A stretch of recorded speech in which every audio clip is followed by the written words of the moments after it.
Здравствуйте, мальчишки и девчонки. И как всегда, по вторникам в эфире информационная служба детских новостей. Никита, прошло больше половины сентября. Ты уже определился, какой кружок или студию будешь посещать? Да, я записался на радиоэлектронику. Интересно, а ты знаешь, какое направление в нашем городе самое популярное? Нет, не знаю, даже не задумывался. И не страшно. Наши корреспонденты Арсений Мальцев и Георгий Башкуров провели собственное журналистское расследование. И вот что они выяснили. Смотрим. Танцы – один из самых популярных видов искусств. Почему они приобрели такую популярность? Мы отправились узнать это в студию танца «Мандарин». Придя в студию, мы сразу заметили, что здесь собрались ребята очень увлеченные и влюбленные в танцы. Они с огромным удовольствием повторяли движения хореографа. Как всегда, девочек было больше, чем мальчиков, и поэтому можно сделать вывод, что танцы в нашем городе – это исключительно девичье увлечение. Почему тебе нравятся танцы? Потому что у них есть мастерство, которым не каждый может овладеть. Как ты думаешь, почему танцы – такой популярный вид спорта? Потому что он активный и энергичный, и еще красивый. Тебе нравится танцевать? Да.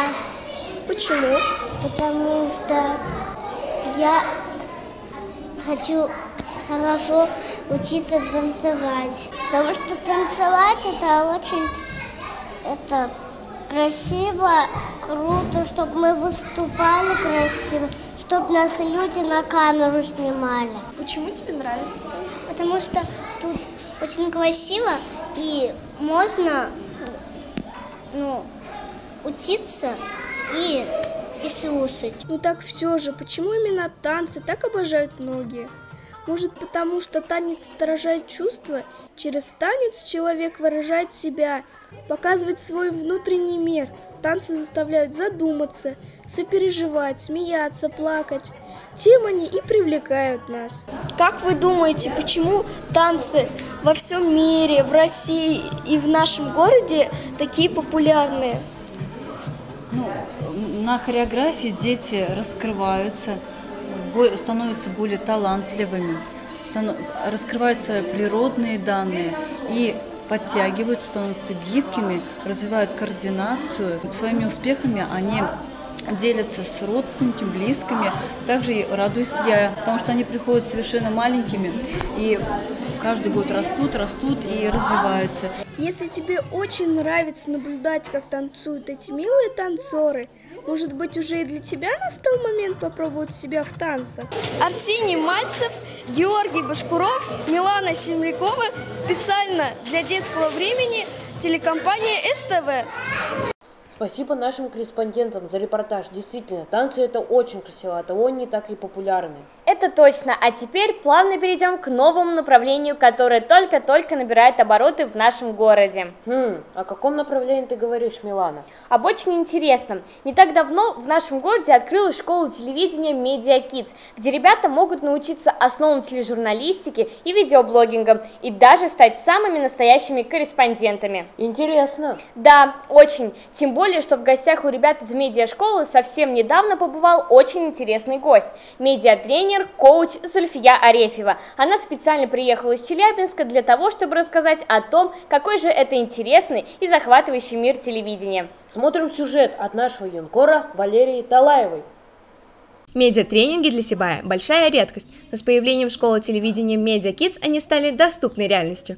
Так, совсем недавно в стенах школы телевидения прошел интересный мастер-класс от маститого телевизионщика Зульфии Арефьевой. Зульфия Хуснудиновна приехала из города Челябинск специально для того, чтобы рассказать ребятам об особенностях и тонкостях работы на телевидении.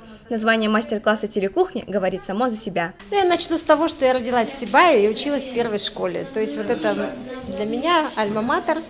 И я была очень рада тому, что вот Оксана Михайлова, когда даже идея у нее рождалась создания вот этой школы, я как-то как неожиданно, наверное, ничего случайного не бывает, да, оказалась рядом, и мы с ней вот эту затею даже вместе проговаривали. Ну и, конечно же, я предложила свои знания, свой опыт для того, чтобы провести здесь мастер-класс, может быть, еще какая-то необходимость будет, потому что у меня большой опыт работы на телевидении. Я 15 лет возглавляла телерадиокомпанию в Казахстане, сначала городскую, вот примерно уровня города Сибая, потом областную, большую региональную частную телекомпанию. Мне хотелось бы передать даже сейчас ребятам не столько опыт и знания, сколько вот вдохновение, потому что вот этот пример, да, что вот ребенок учился здесь, родился, и сейчас у него есть вот, ну, такой за спиной уже опыт, я думаю, он, ну, как бы даст возможность ребятам понять, что все возможно. Мне кажется, это очень важно. Очень много качеств, которые необходимы журналистам. В первую очередь, конечно, это грамотность. То есть они должны грамотно писать и грамотно высказывать свои мысли. Это очень важно. Второе, они должны разбираться практически во всех областях жизни, потому что журналист, по сути дела, как я говорю, доктор около всяческих наук, да, потому что наша задача не только понять самому что-то вот в новостях, да, какую-то информацию, но и перенести зрителю уже простым человеческим языком. Зульфия Арефьева пришла на телевидение в 39 лет и сразу стала директором городской, а затем известной областной телерадиокомпании «Алау». Общий стаж руководства почти 13 лет. Наш медиатренер – профессионал своего дела. За ее плечами обучение в таких странах, как США, Германия, Киргизия и многих других. На данный момент Зульфия Арефьева – практикующий медиатренер, коуч и член Всероссийской ассоциации психологов. Понравился ли тебе мастер-класс? Да, мне очень понравилось. Что тебе больше всего запомнилось? Мне запомнилось, когда мы отвечали точнее, когда мы задавали вопросы, и она очень открыто на них отвечала. Хотелось бы тебе, чтобы было бы больше таких тренингов? Да, я хочу, потому что это познавательно, интересно, и встречаешь новых людей. Понравился ли тебе мастер-класс? Да, мне очень понравилось. Мне понравилось то, что она очень открыто общается. Мастер-класс для всех присутствующих стал новой, яркой ступенькой в мир телевидения. Ребята получили знания, благодаря которым в дальнейшем они смогут успешно познавать и осваивать мир телевидения. Валерия Талаева, Родион Валявин, Арслан Кайбкулов, Милана Семерякова. Специально для детского времени, телекомпания СТВ.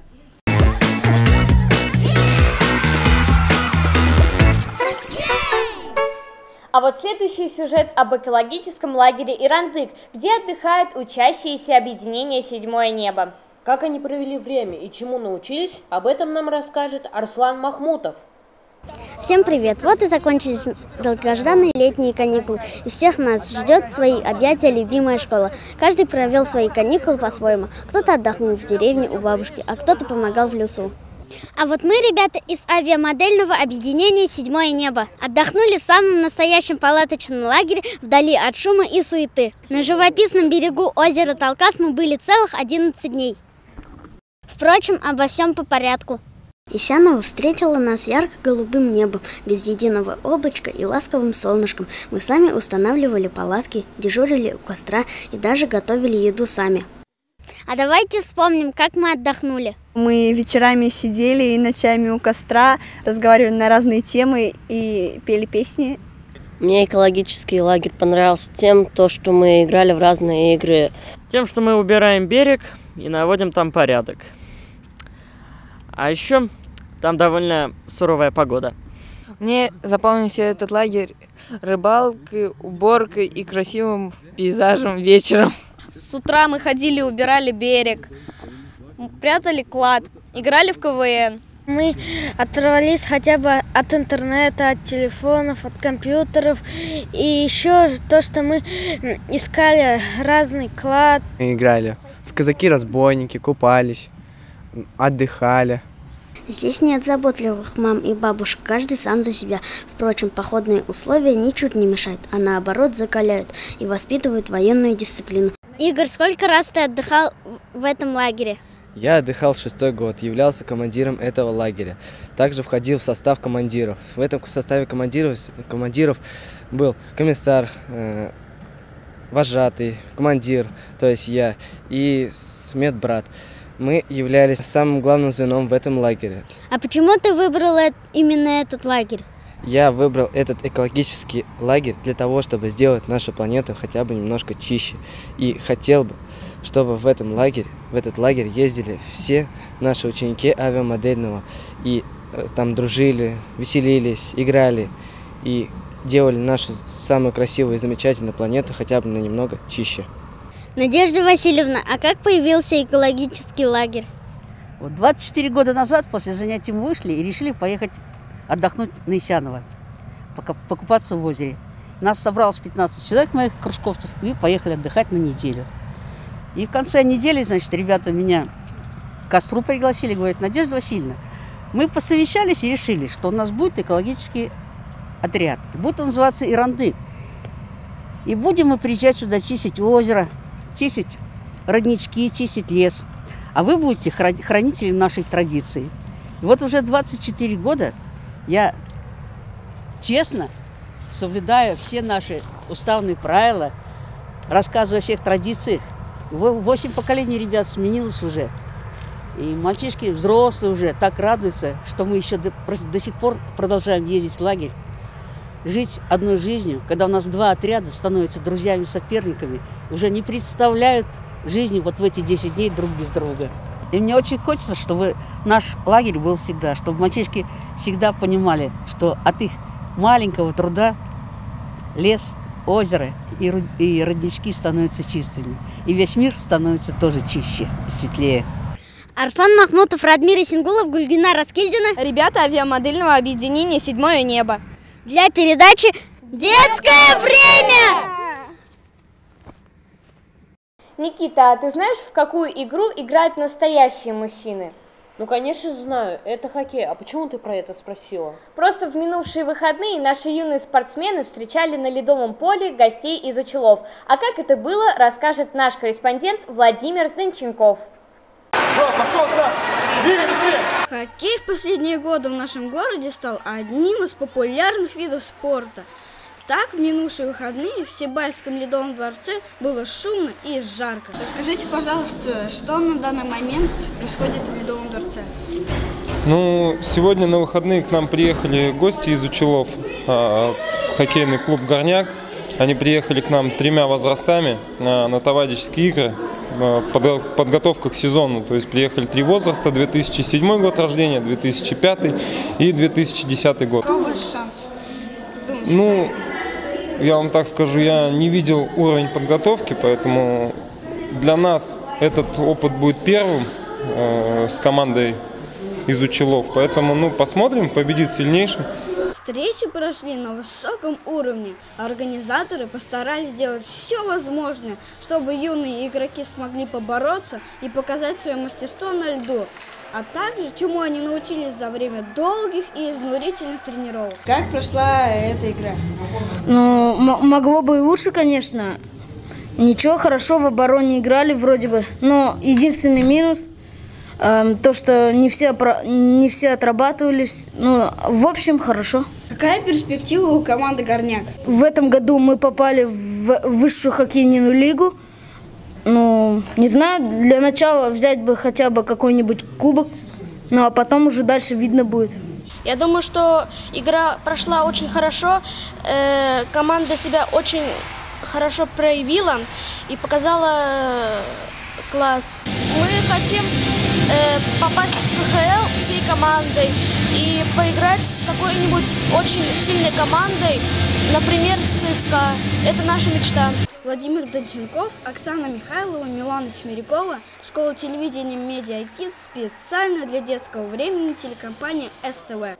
Ну что ж, вот такими событиями были наполнены прошедшие дни, а наше эфирное время подошло к концу. И если вам есть что нам рассказать, то пишите в нашу группу ВКонтакте, которая так и называется «Новостная программа «Детское время». Или звоните к нам в редакцию 5 14 95. А с вами были, как всегда, очаровательная Милана Семерякова и неподражаемый Никита Полосков. Всем пока!